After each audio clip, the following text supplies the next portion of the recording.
armas, batallas y hombres que cambiaron el curso de la historia. Esto y mucho más en Bellum Artis Historia Militar.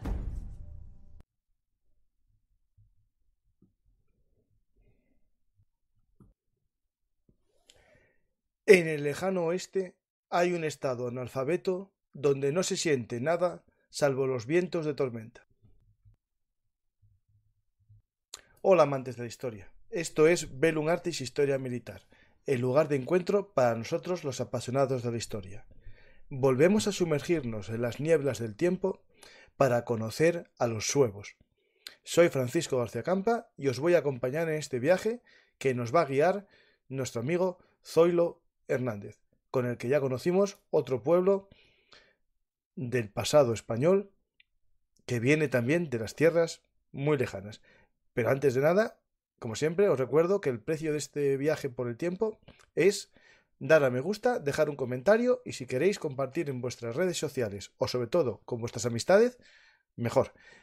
Muchas gracias a todos aquellos que nos seguís los programas y sobre todo aquellos mecenas que durante mucho tiempo apoyan nuestro objetivo de divulgar la historia, porque así podemos hacer programas como este, que sabemos que va a ser casi exclusivo en internet, en nuestro, como el de los samnitas, como el de los alanos, como el programa que hicimos sobre los fenicios en guerra, y para ello es una buena forma de compensar el esfuerzo los sistemas de micromecenazgo en Patreon, en PayPal, en Bizum, con el teléfono que aparece en pantalla y en la descripción de los programas, o también ya en el apoyo directo en YouTube o en iVoox. No os molesto más con esta publicidad y gracias a todos aquellos que lleváis un tiempo apoyándonos y a los nuevos que descubrís el canal, muchas gracias y espero que disfrutéis de nuestras historias habladas. Hoy nuestro viajero en el tiempo y nuestro guía va a ser Zoilo. Hola, ¿qué tal, Zoilo? Hola Francisco, buenas noches. Muy bien, encantado de estar otra vez contigo y con todos. Volvemos a meternos en las nieblas, ¿no? Tú y yo, para conocer, en este caso, a los suevos. En el programa anterior, basado en en tu saga de novelas, Las cenizas de Hispania, hablamos del alano, de los alanos, que quedó un programa que yo creo que redondo, un programa muy potente para conocer ese pueblo tan desconocido como los alanos.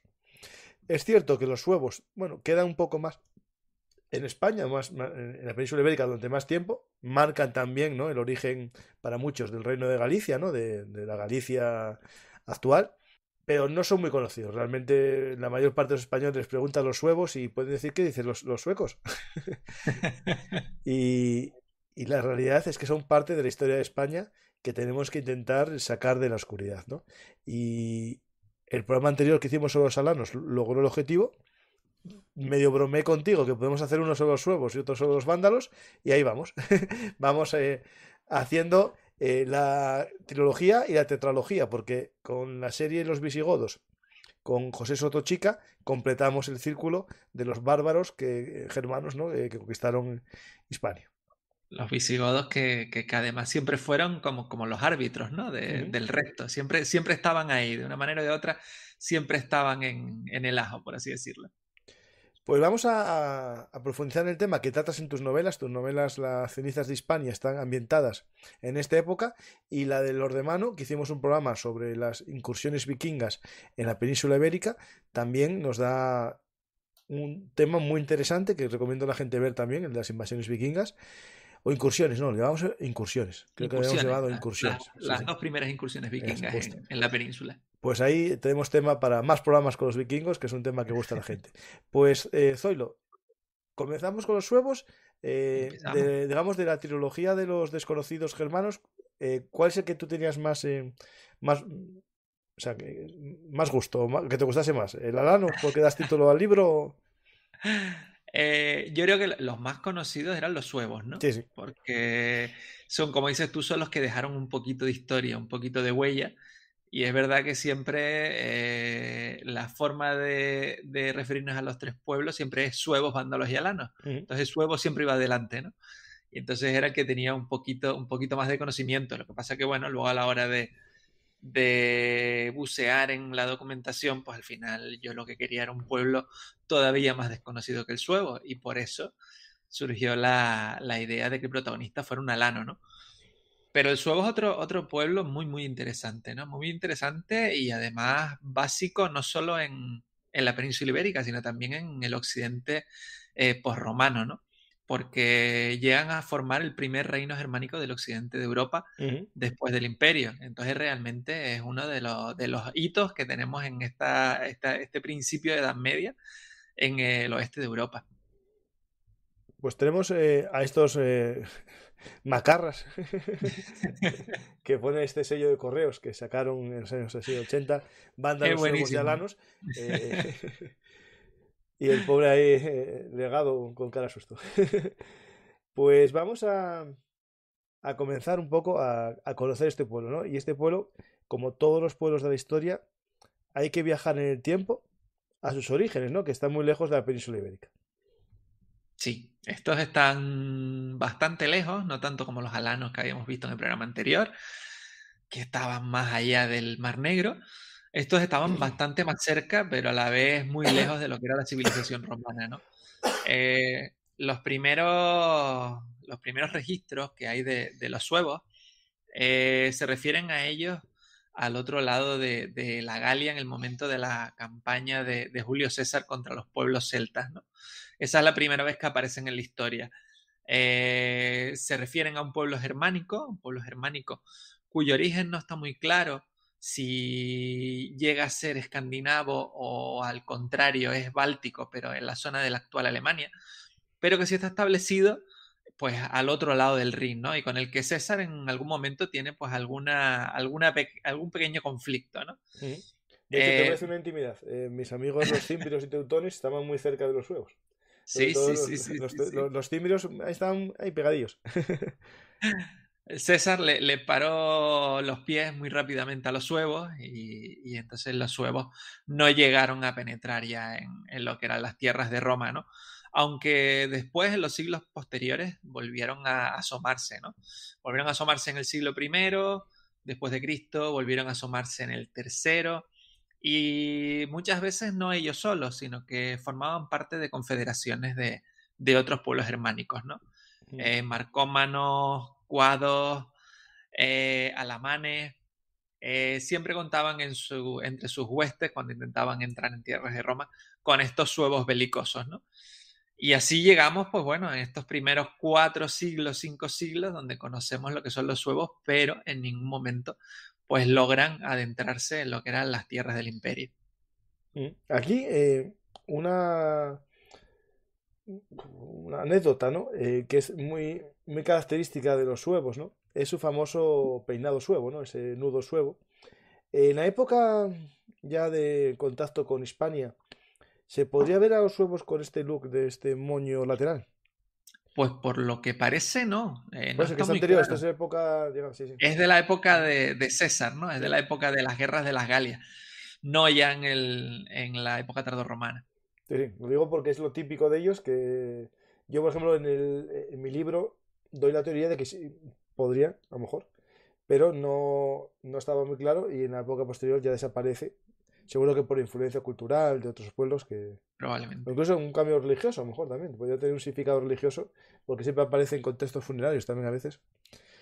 Pues vamos a este pueblo que tenemos su origen ahí, en la Germania, en los bosques más allá de Teutoburgo, ¿no? Porque hay que recordar que ahora cuando viajamos por Alemania y toda esa zona, vemos grandes campos y grandes pastizales, pero la realidad es que los bosques eran muy profundos y esa visión de los romanos entrar en la zona de la niebla, ¿no? Es cierto porque eran bosques todo. Igual que la leyenda famosa del bosque en España, ¿no?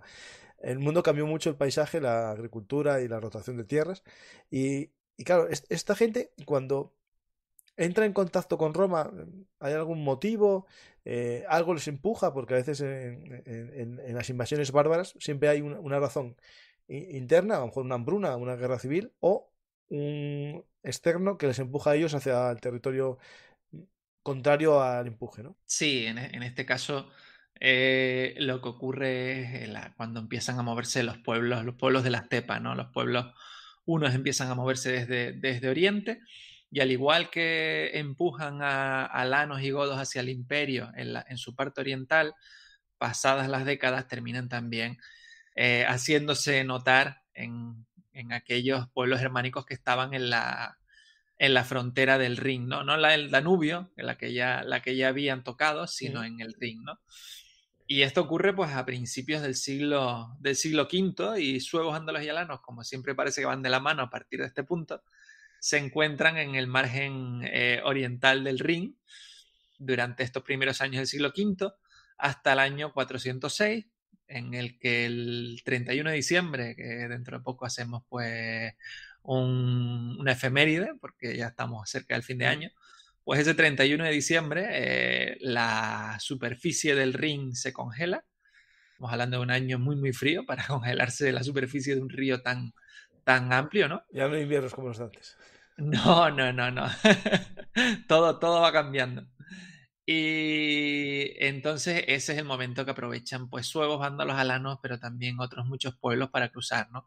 Alamanes, francos, burgundios. En ese entonces todos estos pueblos estaban aguardando al otro lado del río, ¿no? ¿Y por qué estaban aguardando también ahí? Pues porque Roma estaba en un momento muy complicado, ¿no? Roma llevaba pues los últimos 25 años del siglo IV con unas bajas tremendas en su ejército, tanto causado por agentes externos como pudo ser Adrianópolis y otras invasiones, como también por todas las guerras civiles que hubo, ¿no? Y entonces en este principio del siglo V, Roma estaba realmente el ejército muy desgastado. Y además había una gran amenaza sobre Italia, ¿no?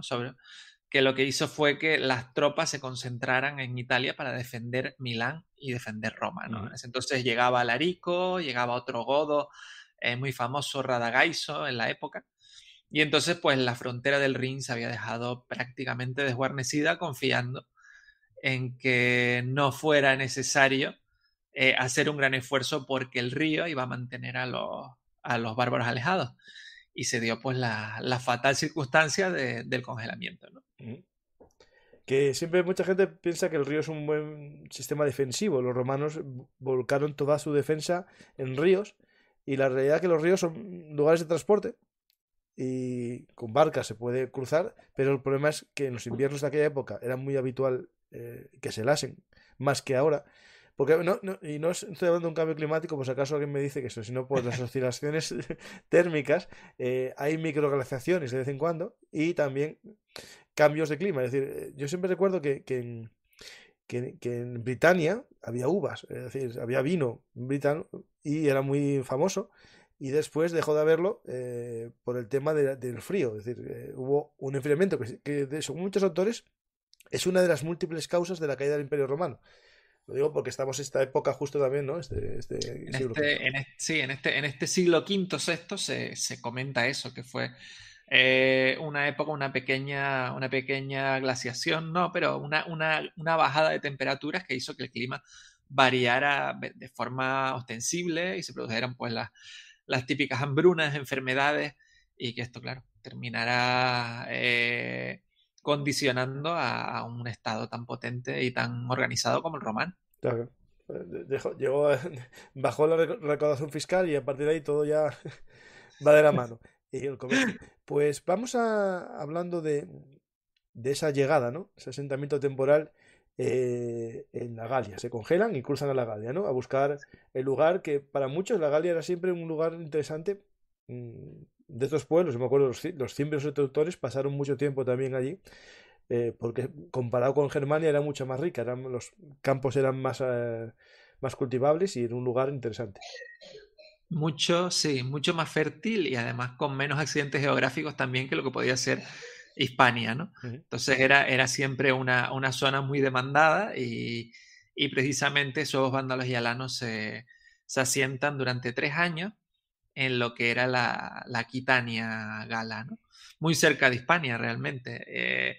Y además la curiosidad de que en Aquitania es donde se terminan asentando los visigodos pocos años después, ¿no? Antes de conocer a los visigodos, los galorromanos de Aquitania conocieron a sus vándalos y alanos.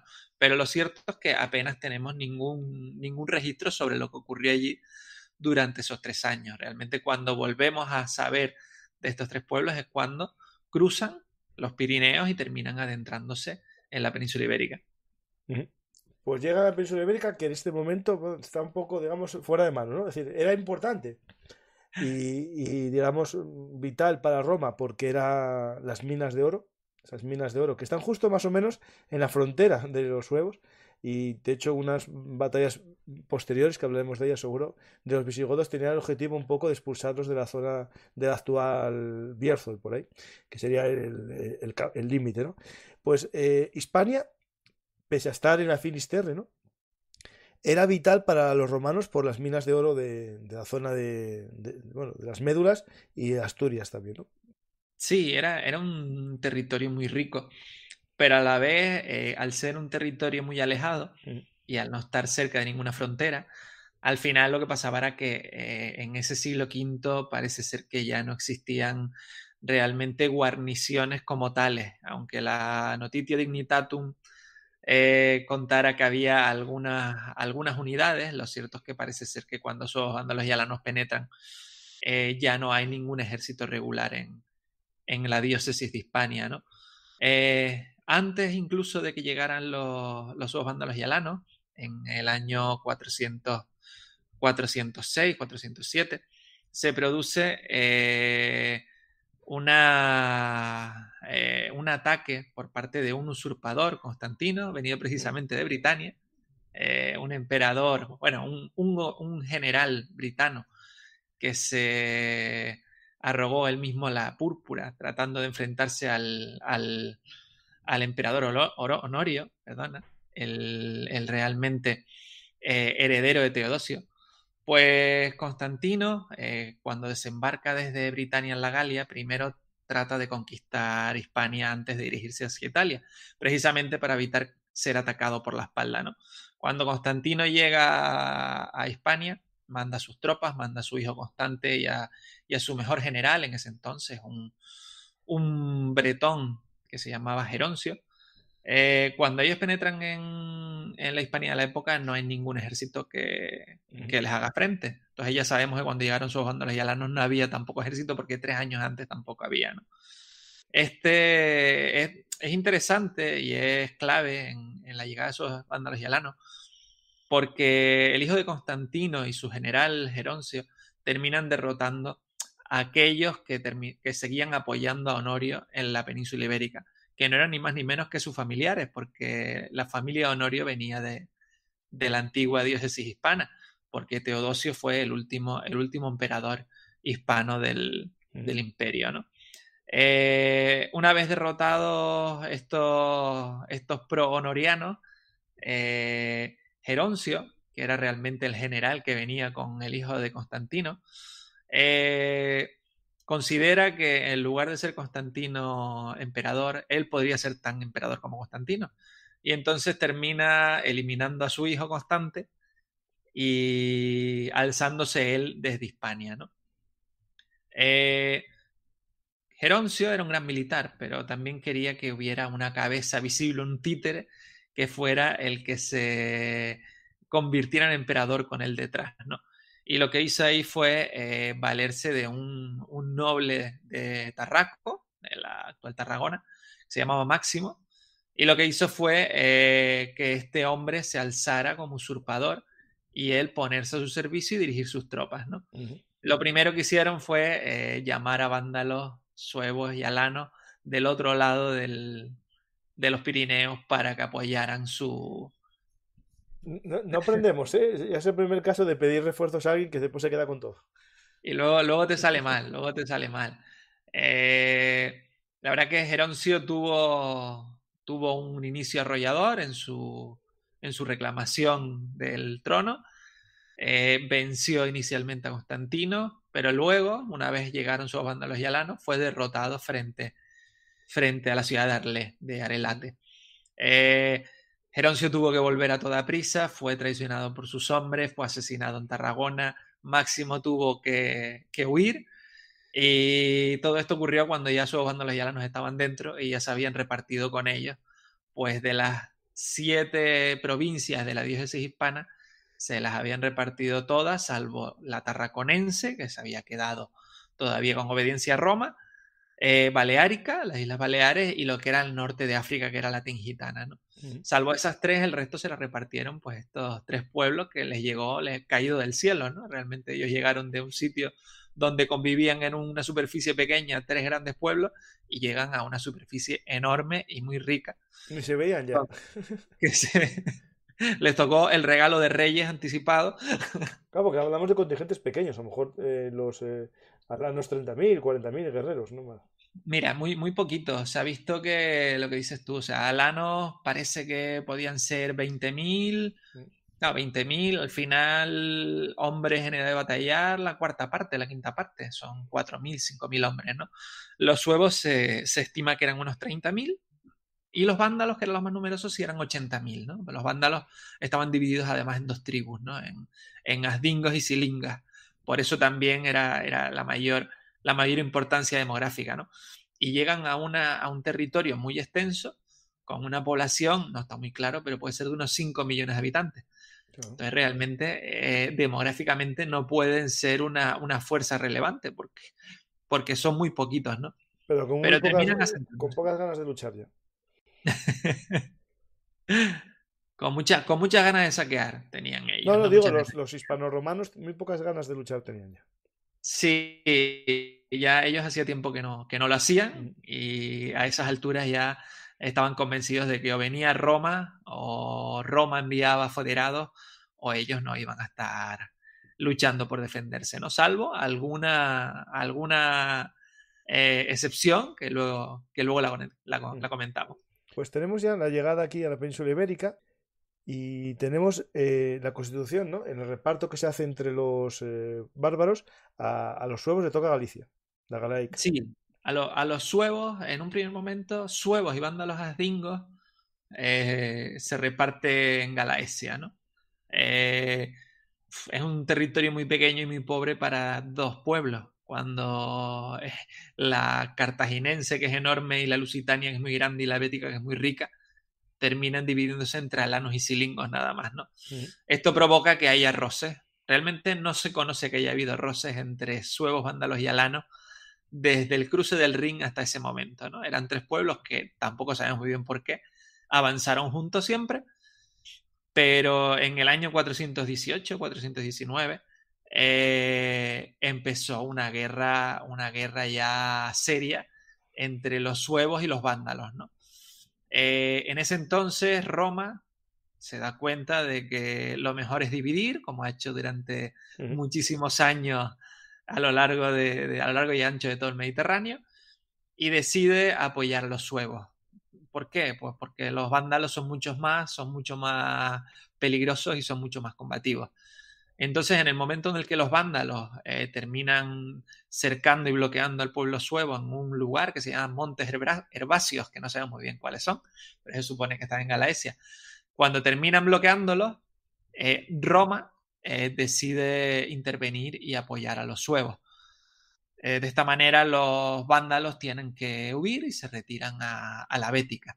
Y a partir de ahí pues ya quedan los suevos totalmente solos en lo que era la antigua Galaesia, ¿no? Y ahí es cuando empieza la aventura real de los suevos Ujú. en una provincia que terminará convirtiéndose en un reino. Ujú. Pues aquí hay una ciudad, ¿no? Que después, bueno, se conoce, los nombres actuales cambian un poco, ¿no? Pero hay una ciudad, Aqua Flaviae, que es Chaves en Portugal. Ahí empieza un poco, digamos, el ser las ciudades claves de este reino suevo, no es el norte de Galicia, ¿no? Estamos hablando de esa zona portuguesa y del sur de Galicia, ¿no? Sí, los suevos, por lo que opinan los historiadores, se asientan principalmente en la actual Braga, Ujú. en Brácara Augusta, ¿no? Como dices tú, esa es la capital y es el territorio donde la mayor parte de su población se asienta. Luego Que también, podemos decir que son más portugueses. sí, podríamos decir que sí, además les tiraba mucho la Lusitania, les tiraba mucho ir a Lisboa, a los Lisipo de la época, a Ujú. saquearla cada vez que podían, con Ímbriga también. Pero bueno, tampoco le hacían ascos a Lugo, tampoco ni a Astorga, que eran las otras dos grandes ciudades de la Galaesia, ¿no? Pero es verdad que a la hora de asentarse preferían lo que era Braga y un poquito más al sur. Ujú. Y ya comienza en este momento. Ay, es que, no, que se ve mal. Aquí no puedo ponerlo. Una dinastía, ¿no? Y empieza aquí ya a haber un rey. Antes se sabía algún rey suevo o eran caudillos militares hasta que no tienen la configuración de un territorio propio, no empieza a aparecer el rey. Pues no está muy claro, pero el primer rey que realmente se establece en Galaesia se llama Hermerico. No se sabe muy bien cuál era la forma de elegir a los reyes, de los suevos, en ese entonces por lo menos, pero los historiadores entienden que tiene que ser el mismo rey que trajo a los suevos desde el otro lado del Rin hasta la península ibérica, ¿no? Hermerico es realmente el fundador, ¿no? El fundador de un estado muy, muy embrionario, ¿no? Serán sus hijos los que realmente le llevarán a su momento de máximo esplendor, ¿no? Hermerico, que es el que lucha contra los vándalos y el que cuando estos se van empieza a expandirse, no de forma de conquista, pero sí de forma de saquear zonas muy alejadas de lo que es Galaesia, ¿no? Porque eso es algo muy recurrente para los suevos. Los suevos viven en Galaesia, pero lo que hacen es saquear todo el territorio que se encuentra en la península ibérica cada vez más lejos, ¿no? Realmente hay un obispo de la época, Idacio, que como dijiste tú antes, Aquae Flavia era la ciudad donde tenía su obispado. Idacio es el gran cronista de la época en la Hispania de tardorromana, ¿no? Él escribe un cronicón donde va explicando pues todo lo que ocurre en la península, pero sobre todo en Galicia, en la Galaesia, porque él es de allí, ¿no? Y Dacio es el que se encarga de narrar cada uno de los saqueos que realizan los suevos, las embajadas que traicionan. Y Dacio es muy poco pro-suevo. y Dacio realmente pensaba que los suevos eran una lacra enviada por Dios para Hombre, visto hacerle así, sí. expiar todos sus pecados a los malos cristianos, ¿no? Y durante muchos años, Idacio es un luchador, no con armas, pero sí con todos los medios a su poder para poder enfrentarse a ellos, ¿no? Llega incluso, imagínate, en el año 431, llega a ir hacia la Galia a entrevistarse con Flavio Aesio en ese entonces para pedirle, para rogarle que Roma no deje solo a los galorromanos, a los hispanoromanos y que envíe tropas para eliminar a los suevos, ¿no? Es un activista, Idacio, durante toda su vida hasta su muerte en el año 469, que además es una pena porque nos deja ciegos sobre lo que ocurre en la península durante esos años, ¿no? Durante los años siguientes. Claro, aquí ya estamos con Aecio, y justo también la llegada de Atila, anda por ahí todo, para que nos veamos un poco el contexto en el que estamos viendo, que Roma tenía muchos frentes que controlar. Sí, sí, sí. Y como decías tú, la primera dinastía, por así decirlo, es la que realmente pone las bases de este reino suevo, ¿no? Y hay dos reyes principales que son el hijo y el nieto de Hermerico, Requila y Requiario. Unos nombres muy curiosos para ser reyes y además bastante poco germánicos, ¿no? Sí, bueno, No sí, pero suele bueno, ser un empiezan por Rex, Gunderico. por Rex. Bueno, recién visto. Ahí ya empiezan. Sí, sí, sí. A lo mejor significa algo, ¿eh? La re. Pues No, no hay estos dos muchos, no, no hay hombres muchos. Y Recadero. y Recaredo. Sí, sí, sí. Pues Requila y Requiario son los dos hombres básicos de este reino visigodo, ¿no? Requila es el primero que realmente se da cuenta de que Galicia es una zona pobre comparado con lo que puede ofrecerle otras áreas, ¿no? Requila lleva a los suyos no a sus mujeres, sus ancianos y sus niños, sino a sus hombres, a conquistar y saquear ciudades como por ejemplo la Emérita Augusta de la época, que había sido la última capital de la diócesis hispana, o Hispali, que era una de las ciudades más relevantes Sevilla, ¿no? de la Bética, ¿no? Requila es un personaje muy ambicioso que además en el año 439, muy poco después de alzarse con el poder, se enfrenta a un ejército en la Bética, justamente en el río Singilis, en el actual Genil. Se enfrenta a un ejército que los historiadores no terminan de ponerse muy de acuerdo qué tipo de ejército es, ¿no? Se sabe cuál es su comandante. Su comandante es un personaje que se llama Flavian Devotus, pero no se terminan de poner de acuerdo si es un ejército enviado por el imperio, que ha llegado desde Tarraconense, o puede ser un ejército que lo que ha sido es levantado por los terratenientes de la zona, ¿no? Hay una teoría que a mí me parece muy interesante, que es una de las que yo uso en la novela, que este Flavio Andevotus realmente es un personaje de origen vándalo. Y muchos de los hombres que luchan en ese ejército levantado por los terratenientes de Córdoba y de los alrededores son mercenarios vándalos que en su momento quedaron de cuando el pueblo vándalo se fue al otro lado del estrecho, ¿no? Lo cierto es que Requila termina derrotando a este ejército y haciéndose con un importante tesoro de oro y plata que transportaba consigo, ¿no? Ahí, claro, ahí vuelven otra vez las dudas de por qué llevaban un tesoro, era para pagar a la tropa, no está muy claro, ¿no? Estas son las cosas tan Bueno, a ver, no interesantes había para bancos, un era mejor llevar el dinero novelista. contigo, ¿eh? El lugar más seguro que había en aquel momento era un ejército. Claro, eso es lo que veo yo también. No puedes dejarlo en una ciudad donde no dejas Bueno, y tropas. pues en esta época es cuando hay un gran número de tesoros en arqueología, que es dinero que se guardaba en mitad de un prado o lo que sea. Pues acaso atacaba tu casa, tener algo, ¿no? Es decir, hay que tener en cuenta este periodo de inestabilidad completa. Y bueno, pues Sí, yo llevaría el dinero con el ejército. O sea, no... yo estoy totalmente de acuerdo. Creo que es el mejor lugar. Sí, sí. Puede salirte mal, Pero lógicamente, ya estarías muerto tú también, o sea que nada.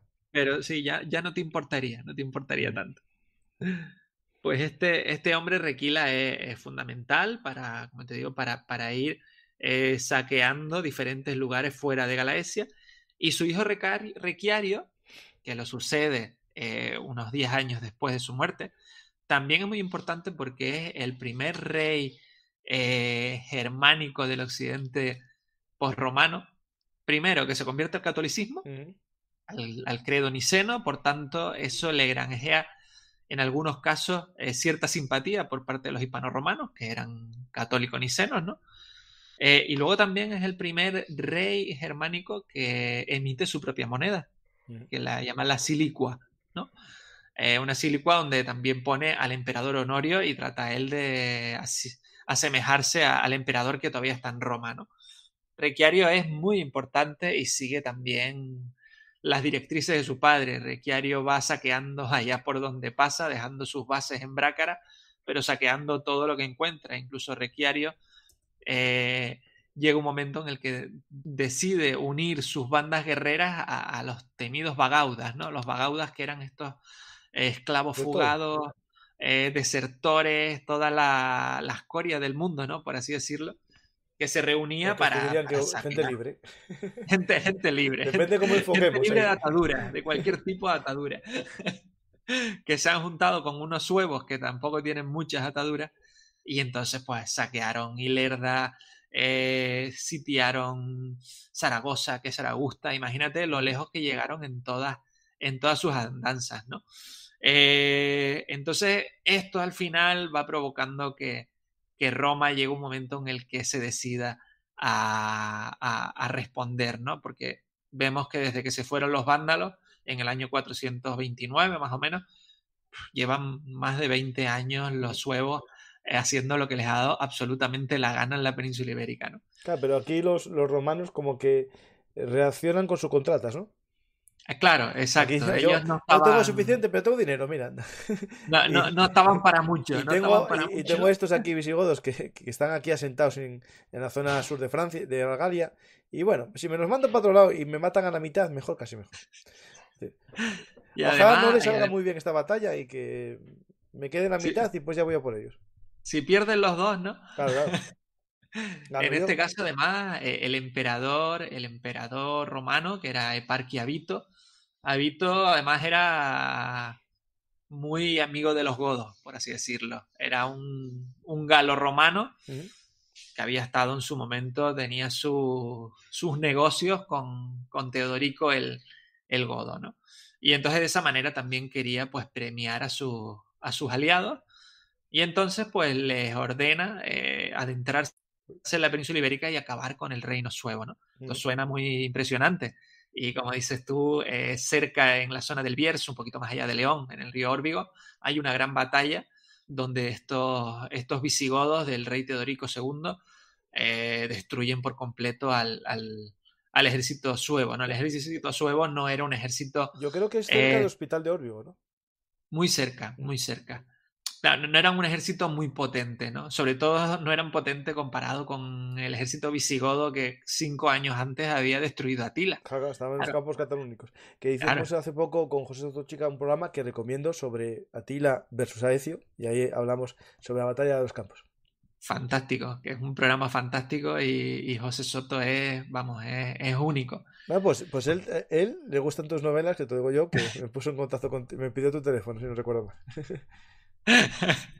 Es un encanto además y sus novelas también están Sí, sí, muy, sí. muy, muy, muy bien, sin duda. Pues este ejército de Teodorico II termina derrotando a los suevos, persigue a Requiario, saquea la capital sueva de Brácara, terminan capturando a Requiario en la actual ciudad de Oporto, en Portus Cale, en aquel entonces, en un pequeño castro cercano al río, y allí pues terminan acabando con su vida, y por un momento parece que el reino suevo llega a su final, tanto que Idacio llega a decir que el reino suevo ha sido totalmente destruido, Estaba ¿no? contentísimo. Estaba él encantado y al final no le salió tan bien como él creía, ¿no? Teodorico, que había venido a la península ibérica no solo a cargarse a los suevos, sino también a hacer carrera él, decidió coger y dejar atrás Galaesia, irse también a Mérida, irse también al sur y conocer qué le esperaba en la península ibérica e ir tomando algunos pequeños puntos para el día que le interesara tener ya una cabeza de desembarco en la península ibérica, ¿no? Entonces, como dicen que las serpientes, estas tipo anaconda, que se te pone al lado cuando duermes, la gente que tiene mascota, estas mascota de este tipo, que te mide a ver si entras dentro. Pues exacto, exacto. Fue viendo, le gustó, al Sí, final sí. le gustó. Es verdad que se tuvo que ir muy pronto porque su gran valedor, el emperador Avito, fue depuesto en Italia y entonces él tuvo que volver rápidamente a ver si podía ayudarlo. Llegó tarde, ya Avito ya había sido derrotado y encerrado en un monasterio, ¿no? Pero tuvo que irse muy pronto a la península ibérica, ¿no? El hombre que él había dejado a cargo de la Galaesia sueva, había dejado a uno de sus hombres de confianza, a Giulfo, lo traiciona y trata de alzarse él con el trono de los suevos supervivientes, ¿no? Eh, no consigue nada, los enviados de Teodorico matan a Giulfo, pero se marchan de Galaesia.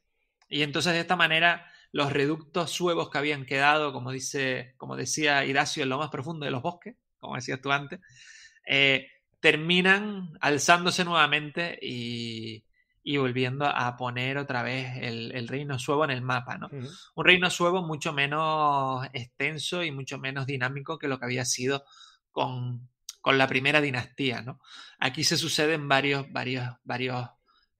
reyes, Maldrá, Frantán, Frumario, que duran muy poco, que luchan entre ellos, son reyes además simultáneos. Lo que decías tú antes, ya casi no son reyes, son Reyezuelos. caudillos de tribus, ¿no? Y esto sigue así hasta que hay uno de ellos, que se llama Remismundo, que consigue alzarse con el poder. Y consigue alzarse con el poder, entre otras cosas, porque terminan los visigodos aceptando que él sea el que lo haga, ¿no? Como un Se títere, casa ¿no?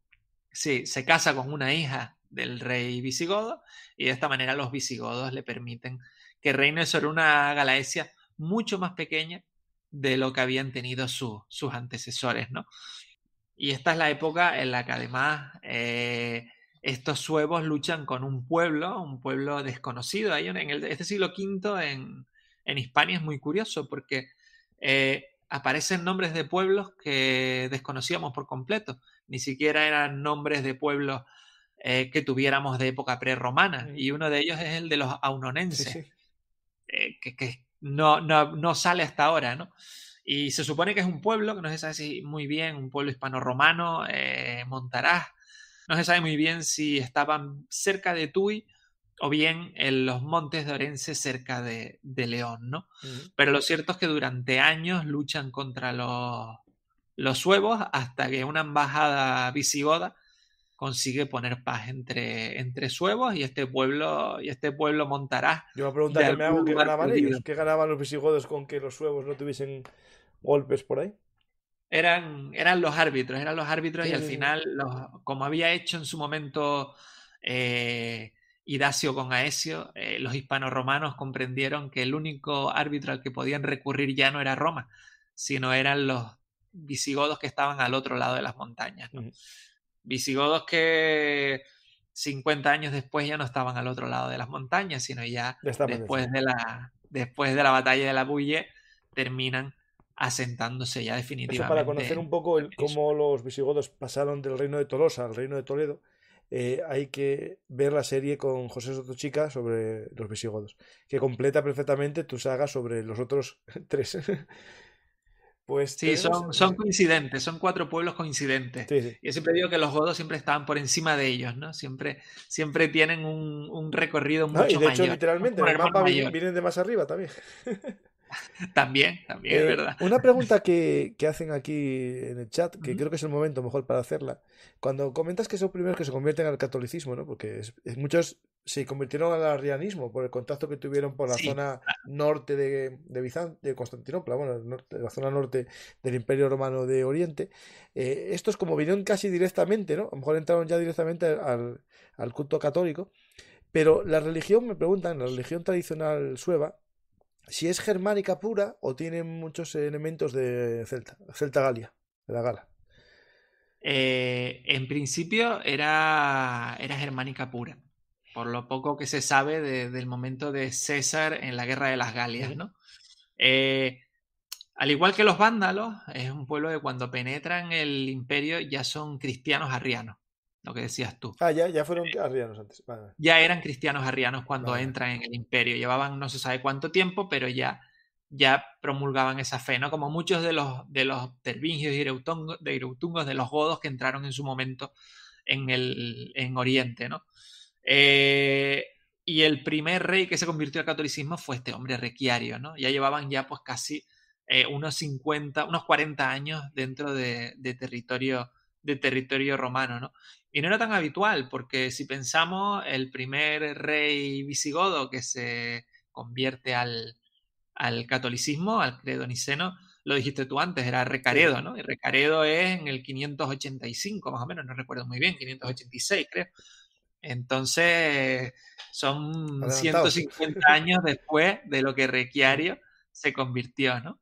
A ver, en el juego este, en el caso de los visigodos, al centro del programa, había un doble elemento, ¿no? Y primero, en la exclusividad de ser arriano, indicaba que eras visigodo, o sea, indicaba que... Porque claro, el tema visigodo, algunos lo consideran un elemento étnico, pero no, es más complejo porque eso lo explica José Sotochica en el programa que como van cogiendo pueblos en el camino, los van integrando y realmente es un concepto multiétnico con unos elementos unificadores. Y uno de ellos era el arrianismo, que les diferenciaba de la mayoría de la población hispano-romana que era católica, ¿no? Entonces, claro, al final, convertirse al catolicismo, algunos dicen que es una medida inteligente porque te une más al pueblo y otros dicen, no, estamos perdiendo la exclusividad, ¿no? Hmm.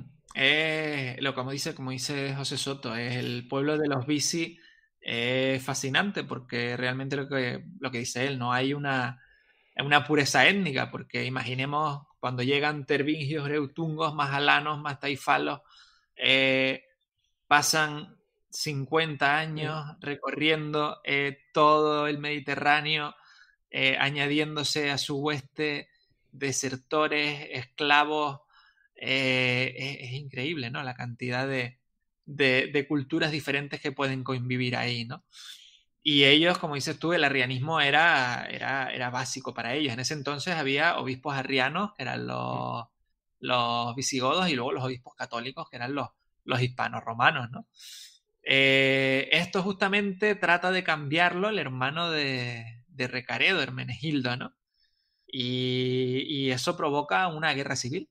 realmente, porque Hermenegildo se convierte al catolicismo y trata de arrebatarle el poder a su padre, el gran Leovigildo Arriano, ¿no? Y ahí Hermenegildo se pasó en su intención de atraerse al pueblo hispano-romano, porque al final no todo era una solución, el tema de la religión para ver a quién apoyaban, porque Hermenegildo creía que todos los hispano-romanos lo iban a apoyar a él por haberse convertido al catolicismo, y lo cierto es que su padre, pese a ser arriano, contó con más apoyos entre la población local y los obispos que su propio hijo, ¿no? Sí. Pues tenemos ya a este rey, a este Remismundo, Remismundo. Tenemos a Remismundo. y bueno, consigue un pacto con los visigodos, ¿no? Consigue un Consigue pacto con una las mejora. ononenses y luego Y tenemos la mala suerte de que llega muere la Edad Oscura, algo pasa ahí, muere Muere Idacio. y no muere por enfermedad goda, ¿no? De estas que se matan entre ellos. No, Idacio Aquí no hay enfermedad muere, sueva, ¿no? muere de viejo, aunque Vale, vale.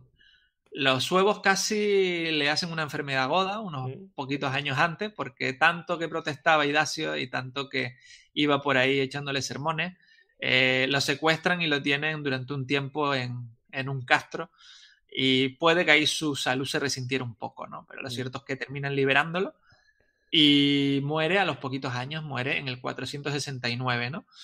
Y ahí se nos apaga la luz sobre qué pasa en la Hispania tardorromana en esa época, porque realmente no hay más cronistas contemporáneos. Ya los siguientes que O sea que tenemos ya son básicamente posteriores. este hombre, Idacio, muere a la vez que el rey Remismundo, el mismo año.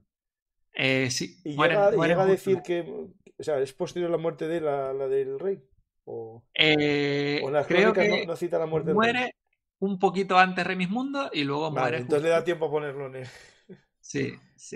Muere antes de su tan temido año 500 antes de Cristo, que él entendía que tenía que ser un año complicado porque era un año redondo después del nacimiento de Cristo y algo tenía que pasar. No era el año 1000, pero casi, ¿no? Y Sí, por eso eso, él bueno, el entendía milenarismo es verdad que se asocia siempre al año 1000, pero realmente eran era el medio fechas que según algunos mileniarismo. la Cábala, otras fechas según la Biblia en tal cosa. Es decir, el milenarismo es, bueno, ese cambio, ¿no? Ese fin del mundo tal y llegar al mundo de Dios, ¿no? Claro, El juicio y final. la destrucción de Roma, la aparición de Claro, enfermedades, claro. de peste, de pueblos salvajes, claro, eso a él le iba dando pistas de lo que podía venir en adelante, ¿no? Y ahí, Pues ahí vamos y en la ahí edad oscura. Y en esta edad oscura que hay pocos datos, ¿qué datos hay, puedes, dónde los sacaste? O digamos, ¿qué datos hay? ¿O qué fuentes mira, podemos tener? hay muy poquitos datos. Uno de los que parece clave es que los reyes suevos abandonan lo que es el catolicismo y vuelven al arrianismo, Vale. ¿vale? Pero parece que es una época donde no hay grandes conflictos entre la población local de Galaesia y lo que es el pueblo suevo, ¿no? También es una época en la que los suevos apenas salen de sus fronteras del Finisterre, del norte, ¿no? ¿Por qué? Porque también es una época en la que los visigodos empiezan a llegar a la península ibérica y empiezan a extenderse. La península ibérica en ese entonces era un mosaico complicado de entender, porque había suevos, había visigodos, empieza a haber bizantinos luego también, ¿no? Pero es que luego había un montón de pueblos independientes de origen hispano-romano, que será ya Leovigildo el que trate de unificarlos a todos, ¿no? Es en el año 550, perdona, cuando volvemos a tener noticias claras de este reino suevo. Y volvemos a tenerlo bueno, no por otro obispo, pero por otro santo, por San Martín de Braga, que llega a Braga, justamente a Braga Augusta, y termina convirtiendo al rey Carrarico. Sabemos cómo se llama el rey de ese entonces porque se termina convirtiendo nuevamente al catolicismo, y a partir de ahí los reyes suevos vuelven a profesar la misma fe que sus súbditos hispano-romanos, ¿no?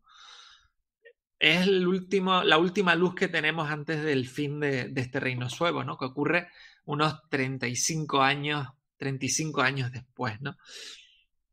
uno de los grandes culpables pues fue precisamente, estamos hablando antes de Hermenegildo, Leovigildo y Recaredo, ¿no? Uno de los grandes, el gran enemigo y el que las tocadas final al reino suevo es el Hermenegildo, ¿no?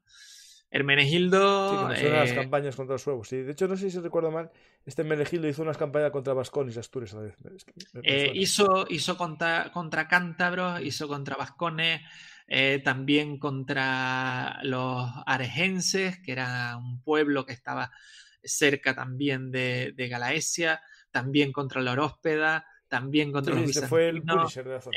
Este hombre se pasó toda la vida luchando, ¿no? Y toda la vida luchando con éxito realmente, ¿no? Y él cogió un reino visigodo tambaleante realmente y lo convirtió en un reino muy, muy potente, ¿no? Él lucha contra los suevos en el año 576, los derrota, pero simplemente lo que les hace es pedir tributo y quedarse con una pequeña parte del territorio, ¿no? Poquitos años después surge la guerra civil de la que hablamos antes, y ahí pues el rey suevo de la época, que se llama Miro, es el último rey importante suevo, comete un gran error. Apoya al hijo perdedor de la guerra civil, apoya a Hermenegildo. ¿Por qué? Bueno, primero, por su padre, porque su padre era el que llevaba años haciéndole la guerra, ¿no? Segundo, porque los dos eran católicos, igual que los bizantinos, igual que los francos.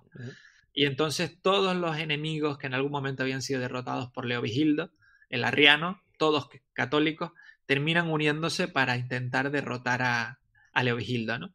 Lo cierto es que Leovigildo era un tipo listísimo, aparte de un luchador tremendo. A la hora de la diplomacia también era de lo más espabilado que podíamos tener, ¿no? Y Leovigildo consigue que ni francos ni bizantinos finalmente lo ataquen y deja solo a su hijo y al rey suevo Miro, que es el único aliado de su hijo que lo ayuda, ¿no?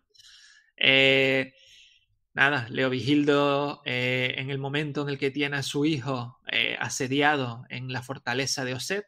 La fortaleza de Oset es la actual San Juan de Aznarafe, al otro lado de Sevilla, al otro lado del Guadalquivir. Cuando lo tiene asediado, aparecen los suevos y Leovigildo derrota al rey suevo Miro y lo obliga a rendirse y a volver de nuevo a su tierra, ¿no? Miro muere muy poco después, año 583.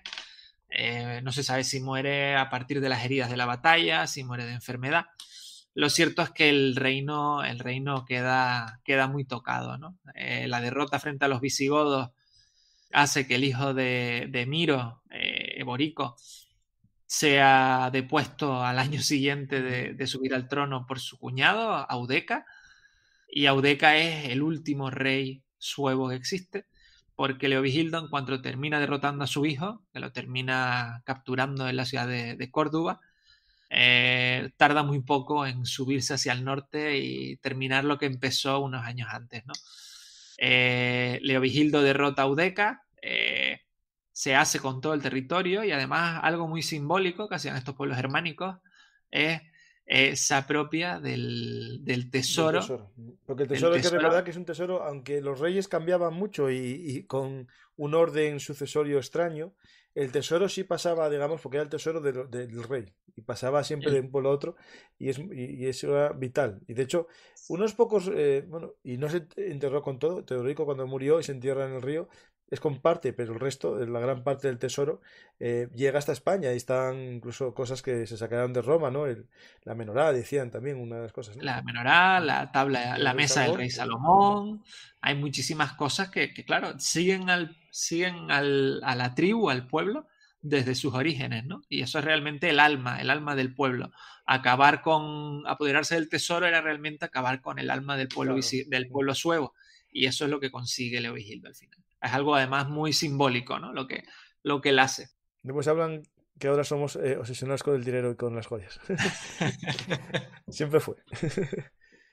Y el tesoro es curioso porque los tesoros germánicos había una parte que se podía utilizar pues para comprar armas, para comprar vituallas, para pagar mercenarios, pero había otra parte que tenía un simbolismo tan importante que esa no se podía trocar nunca, ¿no? Porque los propios seguidores del rey podían ofenderse y negarse a que lo hiciera, ¿no? Claro. Eran los grandes tesoros que albergaba el pueblo. Digamos, tenían una caja para gastos corrientes, que eran monedas y joyas. Exacto. Y después tenían el patrimonio nacional, que era ya lo saqueado. Eso ya solo se podía entrar con... El currículum vitae de los huevos, esto lo robamos en Aquitania. Esto, mira, ¿esto te acuerdas? Esto fue en Hispalis. Pues yo me lo imagino así perfectamente, o sea, un recorrido claro, esto fue del por padre, todo, no sé qué. Un recorrido por todo lo que ellos habían hecho, ¿no? De forma además muy orgullosa. No, claro, y los mostrarían y dirían... Eso, por ejemplo, los galos tenían una... Y los celtas también en la península ibérica, de coleccionar cabezas. Entonces tenían cabezas cortadas y algunas veces metidas con grasa para que perdurasen, y se lo enseñaban a la gente. Mira, esto lo cortó mi abuelo y no sé quién. Tal. Entonces, claro, mostrabas el pedigrí, ¿no? El pedigrí, en este caso, con tesoros en vez de con cabezas. Sí. Pues ese es el final, ¿no? En el año 586 es el final donde esta Galaesia sueva termina convirtiéndose en una provincia del reino visigodo de Toledo, ¿no? Justamente, además, sigue llamándose Galaesia y tiene a cargo a un dux, que son los gobernadores. Claro, digamos que es una zona de conquista y hay que pacificarla antes, ¿no? Y se pone un dux. Hay alguna revuelta, pero con muy poco recorrido. Sí. Digamos, quieran o no quieran, es igual que en Asturias, que decían que eran indómitos y tal, y que los visigodos no habían entrado, y bueno, cada vez aparecen más restos visigodos. Entonces hay dos teorías aquí en Asturias, unos que dicen que no, es que eran intercambios comerciales, y otros que dicen, no, esto era parte de una guarnición visigoda en territorio astur, ¿no? Pues lo aviso. Es lo bonito y lo malo de la historia, ¿no? Que cada uno interpreta lo que quiere. No me extrañaría que Leovigildo hubiera llegado también, porque Leovigildo llegaba a cualquier sitio. No, el castillo de Gauzones, que es donde se hizo la Cruz de la Victoria, hay restos visigodos. Unos dicen que es una guarnición y otros dicen que es eso, de intercambio comercial. Pero bueno, yo creo que lo más seguro que era una guarnición o algo parecido. Yo esas teorías de indigenismo puro y todo eso no me lo... Muy difícil, muy difícil, la verdad. Sí. Pues... Zoilo, así me gusta. Breve, conciso. Un recorrido rápido por 170 años del reino suevo de Galicia. El que diga que fue rápido, no, es que fue conciso. O sea, muy bien. Lo digo porque siempre digo a la gente, va, 1 hora, 1 hora y pico, que es lo que la gente puede ver y es un formato más tal. Y lo hiciste, misión cumplida, Zoilo. Teníamos poco tiempo hoy y había que ajustarse. No, pero no quitaste nada de lo que ibas a hablar. No, más o menos. Tú me dijiste que iba a ser para 1 hora y cosas de la vida. Hoy tuve 2 programas y bueno, te lo agradezco, pero el público va a ver preguntas y las hacen y entonces vamos a tirar un poco más, como siempre. Perfecto. ¿Estás en alguna novela a punto de publicar o todavía no? ¿Estás en...? Estoy escribiendo todavía. Vamos a ver si para el año que viene tenemos novela nueva. Ten cuidado, pero el año que viene es paso mañana. Es verdad, pues... Decías otro chico, o llevo al VAS, que era como un museo de su historia, ¿no? Sí, bueno, sí, claro, va mostrando todo lo que justo, sí. Y el guía, orgulloso. Esto que ves aquí se lo quitó mi padre a un romano cortándole la mano antes. Había un rey, no me acuerdo, creo que lo leí en uno de los libros, de los ensayos de Soto Chica. No me acuerdo qué rey, no sé si era Larico II, que todos los días pasaba por el tesoro y lo examinaba pieza por pieza. Y él se iba regodeando en lo que su pueblo había amasado durante toda su historia, ¿no? Y esto no hay que pensarlo tipo tío Gilito, ¿no? Con la codicia, sino es que es el currículum vitae. Es decir, no solamente es el valor económico. No es el dinero, exacto. Que no también, es el dinero. Pero es sobre todo el cómo lo consiguieron, porque claro, no estamos hablando de un pueblo que lo consigue trabajando, porque eso está bien, pero dices, ¿esto cómo hiciste? No, estuve pues mercadeando durante 10 generaciones para conseguir una joya que a su vez la vendí por otra. No mola. Esto mola decir, ¿qué hicisteis? No, nosotros nada, solo matamos gente hasta llegar aquí. Matamos al Claro. rey X Sí. y nos llevamos lo mejor que tenía. Y también a sus mujeres que están aquí. Porque eso hay que recordar que es parte de estos pueblos. El hecho de captar mujeres, robar mujeres, secuestrar mujeres, es parte también de su forma de crecer como guerreros. Es decir, los pueblos guerreros suelen ser siempre polígamos, pero decir, polígamos de hombre con varias mujeres, por el tema de reproducir más guerreros. Es decir, y si son legítimas de la tribu, bien, pero si no me valen, conquistadas. Esto lo digo porque hay una pregunta aquí que hacen en el chat que tiene que ver con como las leyes raciales de los visigodos, si los suevos tenían alguna colección. Vale. Es verdad que los visigodos fueron muy estrictos precisamente hasta Leovigildo. Leovigildo fue el que consintió en que empezara a haber matrimonios mixtos. Los suevos inicialmente no se mezclaban con la población local. Vivían en comunas propias, ¿no? No se sabe muy bien en lo que fue la época oscura si a partir de ahí empezó a haber matrimonios mixtos. Ya en el último momento, después del 550, sí había matrimonios mixtos entre ambos pueblos. Pero como tenemos ahí unos casi 100 años de oscuridad, no sabemos lo que pasó ahí exactamente, ¿no? En un principio seguro que no. En un principio los guerreros suevos podían tener esclavas hispano-romanas, como decías tú, de donde fueran, pero no tenían esposas hispano-romanas. Podían llegar a tener esposas visigodas, que sí tenían varias, pero principalmente los reyes por el tema de las alianzas que tenían que forjar más por necesidad que por otra cosa, ¿no? Sí. Lo de siempre.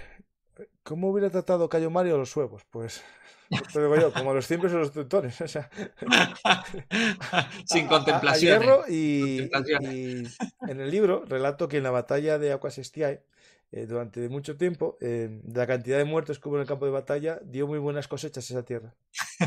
Pues algo parecido. ¿Se encontraron restos arqueológicos suevos en algún lugar de Galicia? Mira, yo tengo una lápida aquí que puse una foto. Sí, y se encontraron las monedas justamente. Se encontraron en Braga y en algún otro sitio también. Se encontraron estas silicuas. Y hace creo que un año, una cosa así, salió una noticia de que se habían descubierto 9 princesas suevas en Mérida. Realmente al final parece que no se sabe muy bien a qué origen tienen, ¿no? Pero es verdad que cuadran justamente con la época de Requila. Hemos hablado del segundo rey suevo, realmente el que conquistó Mérida y fue así como muy saqueador, ¿no? Lo curioso de estas 9 princesas enterradas es que parece que los ajuares que tienen no tienen nada que ver con manufactura romana, sino que tienen que ver con adornos típicos del Mar Negro. Eso sí es curioso, porque si lo ves así, igual no son muy suevas, porque los suevos los visigodos estuvieron allí. El Ring, los visigodos estuvieron allí, los alanos estuvieron allí, ¿no? Entonces, bueno, no se sabe muy bien, pero la noticia que salió en los periódicos ese fue el título que le pusieron. A ver, pudo ser las cosas de la vida. Es decir, un visigodo, un suevo se lo quitó un visigodo y era sueva ya. O sea, claro, a ver, esto de aquí, pero claro, no lo sabremos. Pero que es muy difícil eso demostrarlo. O sea, pero a mí si me pillan con un billete, $1 americano en la cartera, bueno, pues es americano, no, es mío. Por lo tanto, ya sería $1 de presencia española, ¿no? Pero bueno, es un poco complejo el tema, sin ninguna prueba. Es verdad que los alanos están en Mérida 30 años antes. Entonces, claro, por eso te da pie a no saber realmente a cuál de los dos pueblos es, porque los alanos se instalan principalmente en Mérida cuando llegan a la península, ¿no? Sí.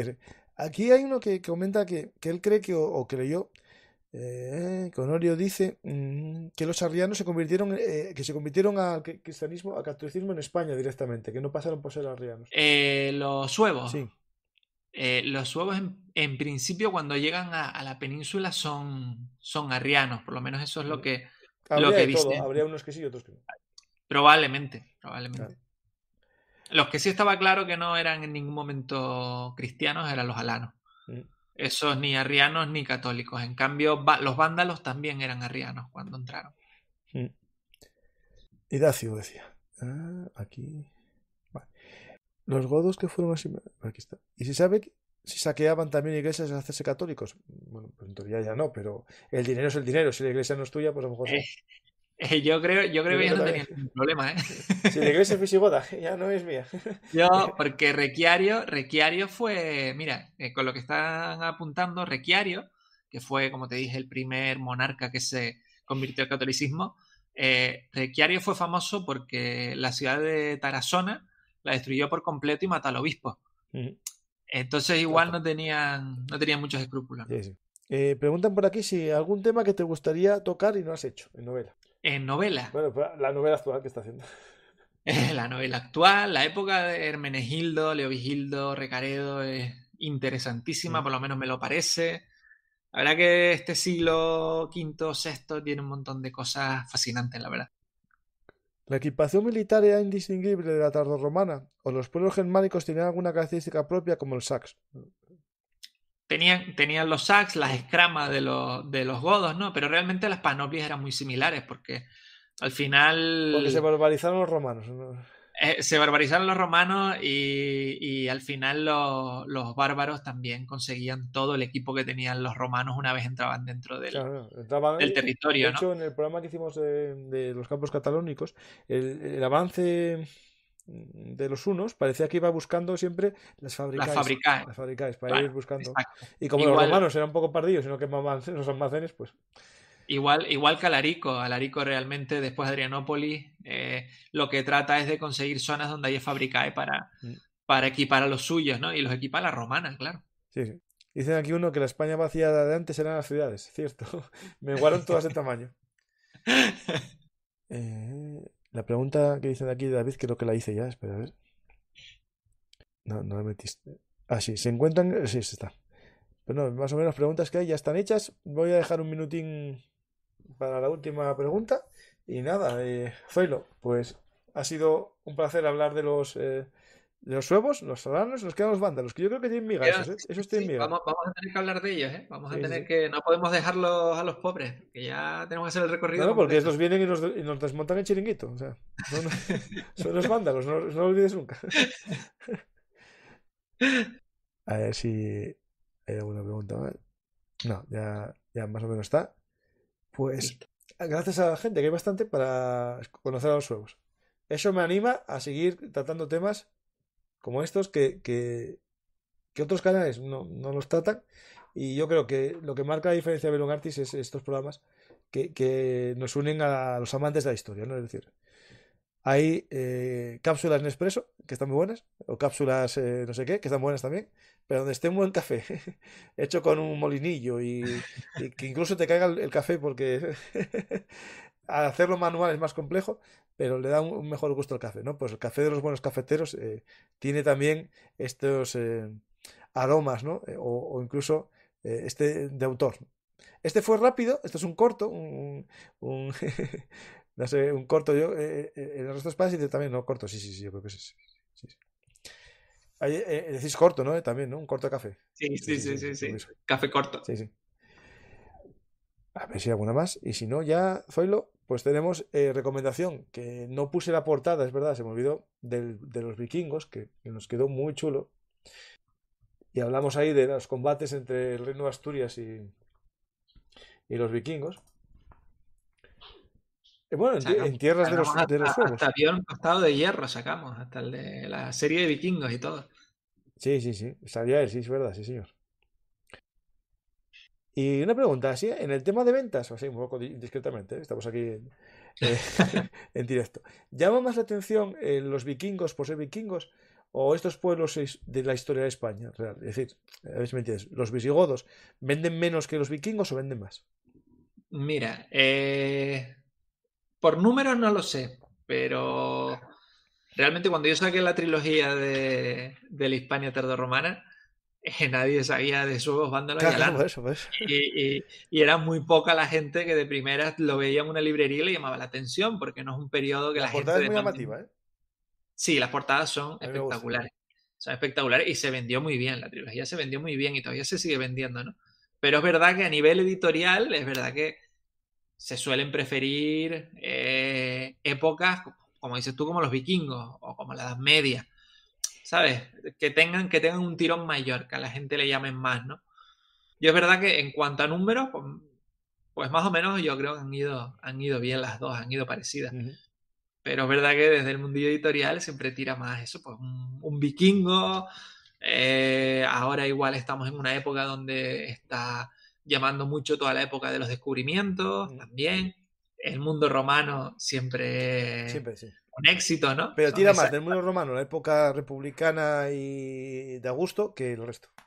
Sí, sí, ya lo de los tardorromanos ya eso es Ah, muy, claro, muy por poco ejemplo, habitual. Cayo Mario tiró bien y ahora que Belum Artis lo conoce más gente, pues se vende bien. Lo que pasa es que se me agotó, pero el que quiera más, dentro de poco saldrán más libros de Cayo Mario y el que quiera, pues me lo puede pedir para que se lo mande firmado y lo Qué reservo, regalo. lo apunto, lo reservo y cuando esté impreso, pues ya os lo mando. Y también queda alguno para pedir a los Reyes Magos. Te iba a Ahí, decir, ahí, un ahí. regalo de Reyes Magos. El tuyo también, los de la trilogía Las cenizas de Hispania se pueden pedir a los Reyes Magos y los Romano también. Es decir, se pueden pedir, si quieres, en vuestra librería favorita o si no, en el enlace que pongo aquí abajo, en la descripción del programa, ayudáis el canal y no os cuesta nada. De hecho, podéis pedir hasta el carbón de los Reyes Magos y tal, por ahí también. Tienen que haberse portado muy bien. Para gente que se haya portado muy Nah, bien. a ver, un libro, aunque se porte así, se le puede regalar. Porque en el fondo va a aprender y a lo mejor deja de ser tan malo. Si la cultura es el fin de todos los males, pues hay que regalar los libros, se regalan. Pues muchas gracias, Zoilo. A Espero que ti, cuando saques el nuevo libro también vengas, pero seguro. antes Cuenta vuelvas. con ello. No, de hecho, más a acabar, vamos a ver citas para ya. Estoy dando para marzo ya. Para Porque, marzo, claro, bien, claro, cuando tú bien. me preguntabas antes, claro, yo voy dando 3 semanales, que es martes, jueves y domingo, que son los programas normales. ¿Qué pasa? Que como ya lo doy para marzo, pues a lo mejor tú sacas el libro y dices, Paco, ¿puedo ir antes? Y yo, bueno, sí, sí, sí. Pues, a ver, a priori, pues un lunes o un miércoles. Y ya entonces empiezo a liarme y después llegan Bueno, los de actualidad. Y dice alguien, ¿cómo no? Hace mucho que no hablas de Ucrania. Digo, hace una semana. Y entonces, a la de Ucrania.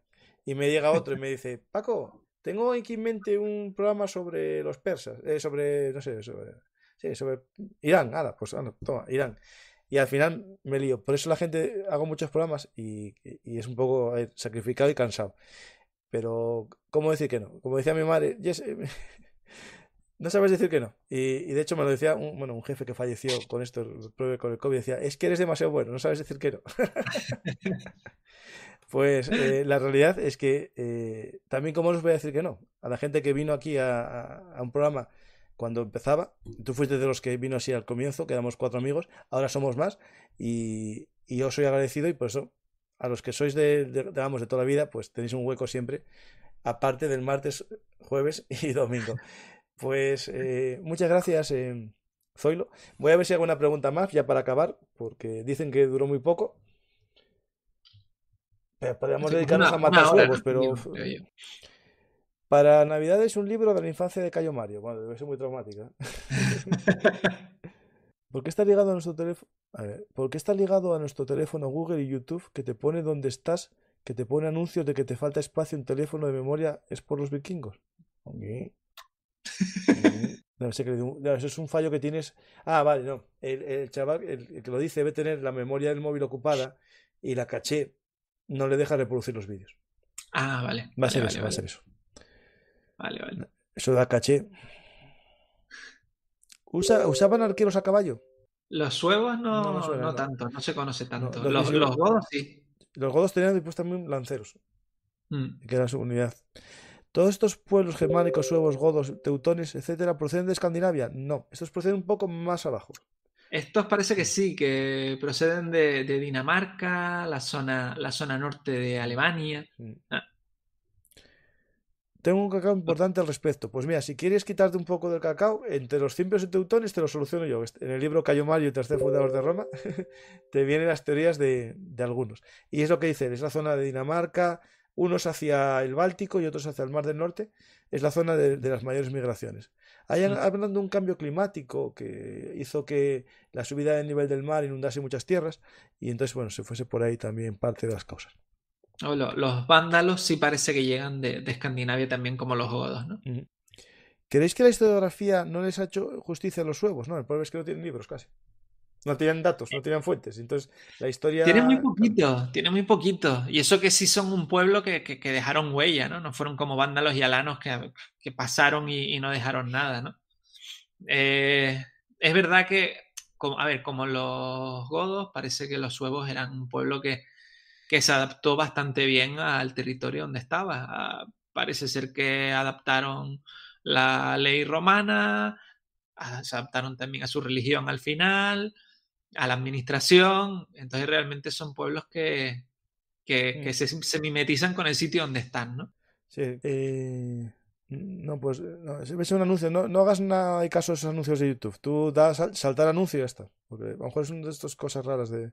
Es raro que YouTube meta cosas raras de publicidad. Eh, tan. Hay una pregunta que yo la respuesta creo que la sabemos. Si hay restos arqueológicos de los campos de batalla suevos. Yo creo que no. Ahí rampiñaban con todo. No, y eran batallas muy pequeñitas. Realmente los suevos podían tener 4.000 5.000 guerreros en su mejor momento, ¿no? Igual sus batallas eran de 1.000 hombres. Entonces realmente no era una batalla como los campos cataláunicos o como podían ser las de Cayo Mario, Mm, ¿no? Que eran batallas inmensas, eran no escaramuzas, pero eran sí, sí. batallas muy, muy, muy pequeñas. ¿Qué suena? Te está llegando a Goti, no es que me suena un pitido por ahí. Pues yo creo que ya está todo ya. Creo que no hay más preguntas. Zoilo, pues Mil gracias. di Gracias a algo a la ti. gente para que pida a los Reyes Magos tus libros. Que nada, que mil gracias, que es un placer estar siempre aquí contigo, con todos los oyentes, la verdad. Que me lo paso muy bien, que volveré con los vándalos, o volveré con la nueva. Y nada, que espero que tanto como me gusta a mí lo que es el fin del imperio romano, esta Hispania de los últimos, del último siglo, pues espero que en lo que pueda, pues le haya inoculado a cada uno pues un poquito estas ganas de conocer más de lo que pasó en la península ibérica en ese entonces. Pues seguro que lo hiciste y mucha gente va a pillar el nombre de Seguir suevos. satisfecho. Va a decir suevos, ya quitado, ya sé quién son. Alanos, ya sé quién son. Visigodos, también lo sé gracias a Belungartis. Y los vándalos, estos me faltan. No, no, ese nos toca pronto, nos toca pronto. Efectivamente. Pues muchas gracias, Zoilo. Y a la A ti, gente le recomiendo que coja la trilogía, ya que estamos hablando de los alanos, que coja la trilogía Las cenizas de Hispania, El Alano, Niebla y Acero y el y el Dux Dux del del fin fin del del mundo. mundo. Sí, sí. No sé muy bien si era el Dux, pero sí, dije que es el Dux. Pues muchas gracias por venir, por contar este tema, que es difícil de contar en poco tiempo, eh, porque hay que dar muchas cosas eh, que no conoce nadie. Es decir, hablar de cosas que, bueno, pues mira, este amplió mucho y tal, pero explicar algo totalmente desconocido para la mayor parte de la gente a veces es muy complejo. Ya verás que la reacción va a ser buena y esperemos que dé las cifras de los huevos, que tuvo bastantes visitas. Yo creo que el de los huevos en su momento había gustado mucho. El El de de los los alanos, alanos, el de sí, los sí. alanos, perdón, Sí, perdón. sí, sí, sí, sí. A ver. Lo digo por si acaso hay alguien que no lo haya visto, a que espera, al acabar este programa, como estamos a una hora prudente, van 12.000, que es muy bien. Sí, sí, sí. En ver un artist pasar de las 10.000 es difícil. Pues este Pues va a mira, 12.000, que ya va muy bien. Pero tienes muy, un muy problema. bien. Tienes que hacer que los huevos, que eran muchos más que los alanos, lleguen a más. Entonces, cuando lleguemos a los vándalos, hay que subirlo mucho Hay que más, que eran subirlo, hay que mucho, subirlo. mucho más. Y además esos tenían barcos y todo, eso tienen que subir a Es 20.000 verdad, es mínimo. verdad. Pues muchas Pues gracias, genial. Zoilo. A la A gente ti, también os doy las gracias por estar en directo. Hoy que hubo sesión doble de Belum Artis, primero sobre Ucrania y ahora sobre los suevos. Y espero que os hayáis visto los dos, no seguidos, porque a lo mejor tenéis que descansar, pero un día u otro, si es así, decís en el comentario, hoy vi ya los dos programas del día este especial. Pues muchas gracias a todos, espero que os haya gustado. Si es así, darle a me gusta, dejar un comentario y compartir en vuestras redes sociales o con vuestros amigos tomando una cerveza o un café. Si queréis también, podéis invitarnos a nosotros en los sistemas de micromecenazgo en patreon.com/belungartis, en PayPal, en Bizum, que hay un teléfono que aparece en pantalla, y también si queréis en YouTube o en iVoox. No os lo molesto más con todo esto y hasta la próxima historia hablada.